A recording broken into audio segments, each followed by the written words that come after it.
Hello and welcome to the IT Academy. In this tutorial, I'll show you how to create and use drop-down lists in Excel.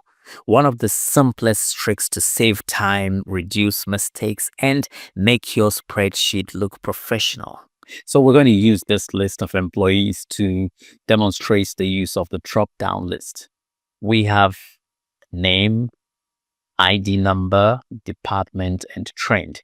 The departments would be a list of departments, and trend would be like we want to know if the person has been trained or not. So it will require a yes or no input to create the drop down list. So people entering data don't have to type in, they just choose from a list.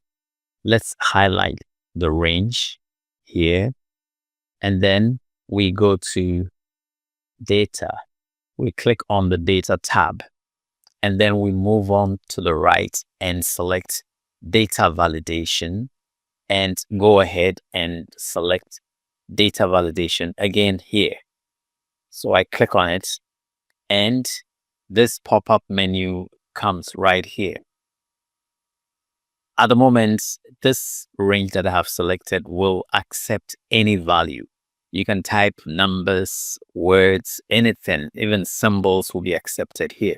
So we want to change that. We want it to accept a list. So we click here and we select list so that whoever is entering the data doesn't have to type anything. They have to choose from a list. So I choose list. And this place here is asking me, where is your list? What is the source? So I click on this button right here. The source is in this sheet. You see, this is where we are right now. So the source is here. I click on it. I've already typed the list of departments. So I highlight this list. This is where my list is coming from. Then I go ahead and click on the button again. And then I click OK. That's all. It doesn't take much. From then onwards, when you click here, you see there's a button here and you click, it shows you the list. You select, you come to the next one, you select. It will not allow you to type in any other value apart from what is available in the list. Let's try to type something here. That is research. I press enter, you get it. This value does not match the data validation restrictions defined for this cell. So you are prevented from typing in wrong data. You only have to come here and select from the values that are existing. There is a pool of values that you can select from. That is a very good thing because it prevents spelling errors and other issues that can come up. Okay, now what if there is a change in the organization and new departments have been added or department names have been changed?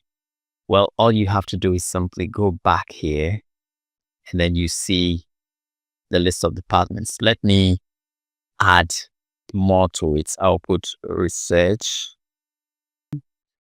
Okay, I've added research to it. That means I have to go back here, highlight the entire place, go to data tab, data validation, and data validation. And this is where the source is. So this is null and void. I'll simply erase it.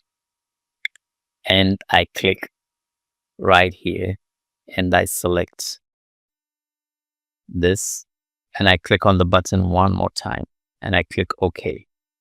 So from then onwards to research is now part of the list of departments. It is very easy. It promotes accuracy and speed, saves you all that type and time. Okay, let's go to the next column, which is trained. We want to know, we want to display whether the person has been trained or not. We do the same thing here. Let's highlight the entire column and then we go to data tab and data validation and data validation again. And then we also don't want any value. We want a list. And here it is only two.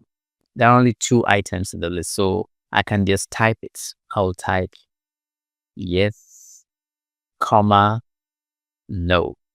So those are the two values. And then I'm going to click OK. So when I come here, yes, the next one I can type yes or no, just like that. And what if you want to also make changes? You decide you no longer want to use yes or no, you want to use true or false. So let's see what happened. You can highlight the same range again, go to the same place, data validation, and this is where we type the yes or no. You simply erase it and type true, comma, false. Okay. So from then onwards, when I go there, it's going to be true or false. It could be any other value. It depends on what you choose to type. This can be customized. I'm just using true or false and yes or no as an example. And so, as I said before, you can only use the drop-down lists in situations where we have predictable values. When you have place like name or ID number or some other data, you may not be able to because you are restricting the data entry to certain values. And we can only do that when those values are predictable. And so that is how we create and use drop-down lists in Excel. No more messy data, no more wasted time, just clean, accurate entries every single time. If you found this helpful, please give this video a like. Subscribe for more Excel tips and share it with a friend. Thank you for watching, and I'll see you in the next tutorial.